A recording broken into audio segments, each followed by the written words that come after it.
Welcome to another Figuring Out Japan video. We sell all the coolest Japanese collectibles and figurines straight out of Japan, and you can find out more details about us in the description of this video, including our Facebook page and our online store. So in this video today I will be looking at two figurines, the Super Master Stars piece or SMSP Super Saiyan Goku and the SMSP Super Saiyan 4 Goku. So firstly, what is the SMSP series? Well, it's kind of the MSP series, the Master Stars piece series on steroids. So it's the MSP was a line of figurines that I'm sure a lot of you are familiar with. The SMSPs are just much larger. There is also another key difference, and that is that the SMSPs were available as lottery prizes rather than crane game prizes, so that does actually make them a lot more expensive and a lot more collectible. And if you're familiar with how the sort of Kuji or the lottery system works in Japan, you'll understand why. These are actually, they do have a fairly limited release. A lot of the places in Japan that usually have the Banpresto figures available don't actually have the SMSPs. There's only fairly limited places that actually do have them, and they always sell out like instantly. Like you've got to pre-order these usually months ahead in advance. Some places that have it don't actually take pre-orders, and you just got to rock up and there'll be people just waiting, you know, in front of the door at like midnight or as soon as the place actually opens. So they are very collectible. But let's have a look at the actual figurines. So I'll actually just show you guys the box quickly. I'm not sure how clearly it will show up all the sort of fine details, but I mean, it's only the box. Now the Goku actually, so usually they release 4 figurines in a particular promotion. With the Goku, they actually re-released him, because Goku was the first one and it was such a hit that they decided that they'd release another 2 versions, so you can see them there. But usually it's only 4, well, I say only, 4 different color versions. The 2 that I have here today are the brush version, which is the first version. So that's the one we're going to have a look at.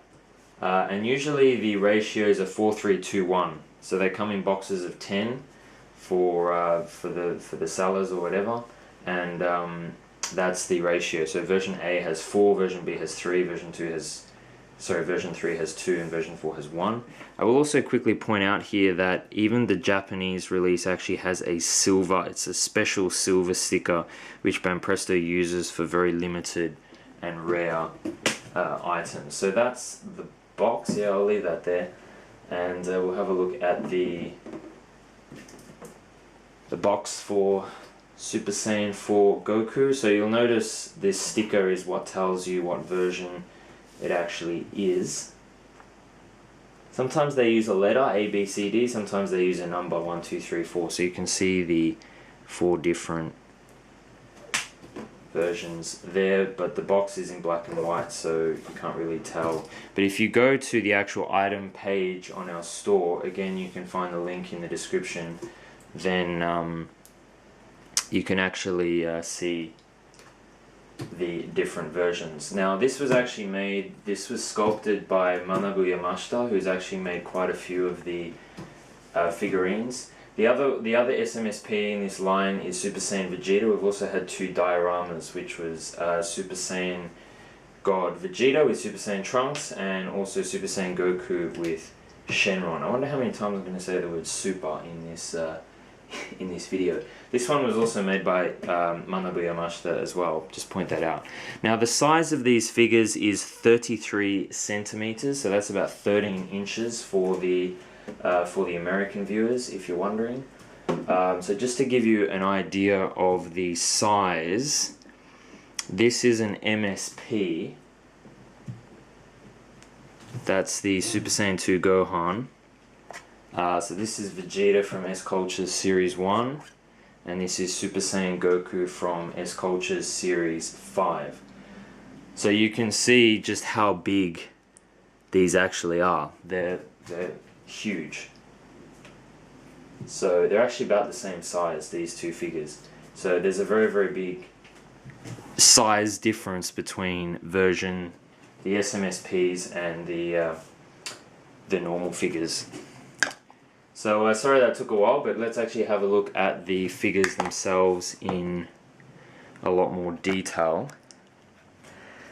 So let me just zoom out a bit. So here we have the Goku, obviously, and I just love how you can see all of the shaping and the mold. You can see all the detail. It's kind of a little bit sparkly. I don't think you can see it in the camera, but it does seem to have like little sparkle things in the paint. Yeah, I don't think it comes up in the camera. But even when you're really sort of getting close here, it is very hard to show, but just all the little, you know, marks and grooves you can see there on the left of his arm. And when you're really getting close, you can just see, hopefully, and appreciate just the amount of detail that goes into sculpting these things. It really is quite impressive. And again, you can see here the feet, all the clothing. Like, you can see his whole leg within his outfit there, and just how accurate all the muscle looks. It's really quite impressive. Look at the veins. If I can get that into focus. It's not behaving for me. How can I get this to focus in?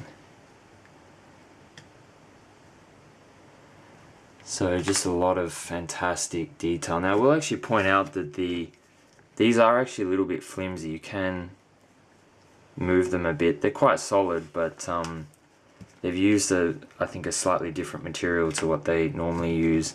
And you can see even here, like the color variation that comes in here. This is the brush. This is the brush version, and I really like that. I know some people like the two-dimension ones.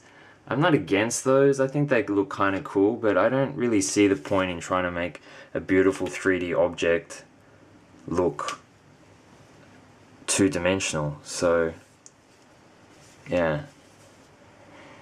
Now you may point out and say, why does it have this ugly stand? Well, you can easily stand it without it.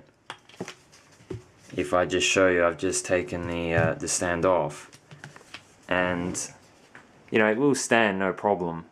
The reason they do that is basically because of torque. Because these figures are so big, they do actually, because of torque. And if you want to understand the concept of torque, try and close a door closest to the hinge rather than the door handle, and you'll understand the difference. So you only need sort of a small force here or here to sort of tip it over, because it's rotating around its point of axis at the feet.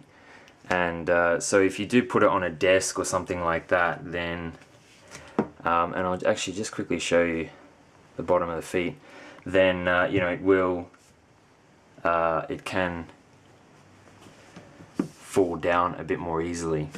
So you'll notice with this one, because of his hair and there's so much weight up here, the figure kind of has to go that way and then back this way, so the center of gravity is still roughly in the middle. So you've really got to think about all these things when you are actually designing these figures.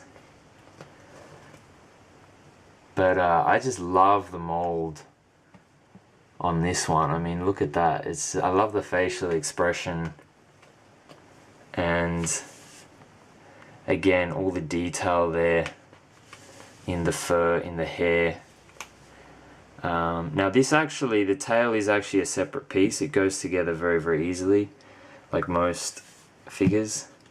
Again, you can see the veins in the hands. So as I said, the sculptor Manabu Yamashita is a very famous sculptor, at least in the sort of figurine world. So Banpresto really, they don't trust it with anyone. These are expensive figures. They want to get it right. So yeah, I wonder who they'll do next. I don't think they've announced anything officially, but I suspect that they'll do Ultra Instinct Goku, because in Japan people love Goku. I think overseas Vegeta's probably the people's favorite when you look at figurine sales, but in Japan it's definitely Goku.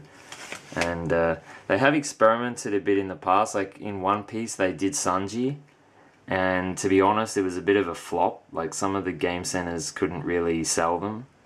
So if you don't watch One Piece, Sanji's kind of like, he's sort of like Piccolo, is that fair? Or Krillin, maybe? Maybe not Piccolo, yeah, maybe Krillin. So yeah, it didn't really sell that well. So I think they're really going to stick to the main ones there. So, and same with Super Saiyan 4 Goku, that he'll stand fine without the stand. But yeah, that's pretty much the figures. I think they look terrific. I love the sculpt. I love the mold. Probably the only downside with these is the price. You know, they are expensive. They're also very big and heavy, which make them expensive to ship. But you know, you definitely will not be disappointed, and they are very collectible. They'll only go up in value. So hope I showed you what you wanted to see. Please leave a comment to let me know what you think of these figurines and which one would you like to see Banpresto make next.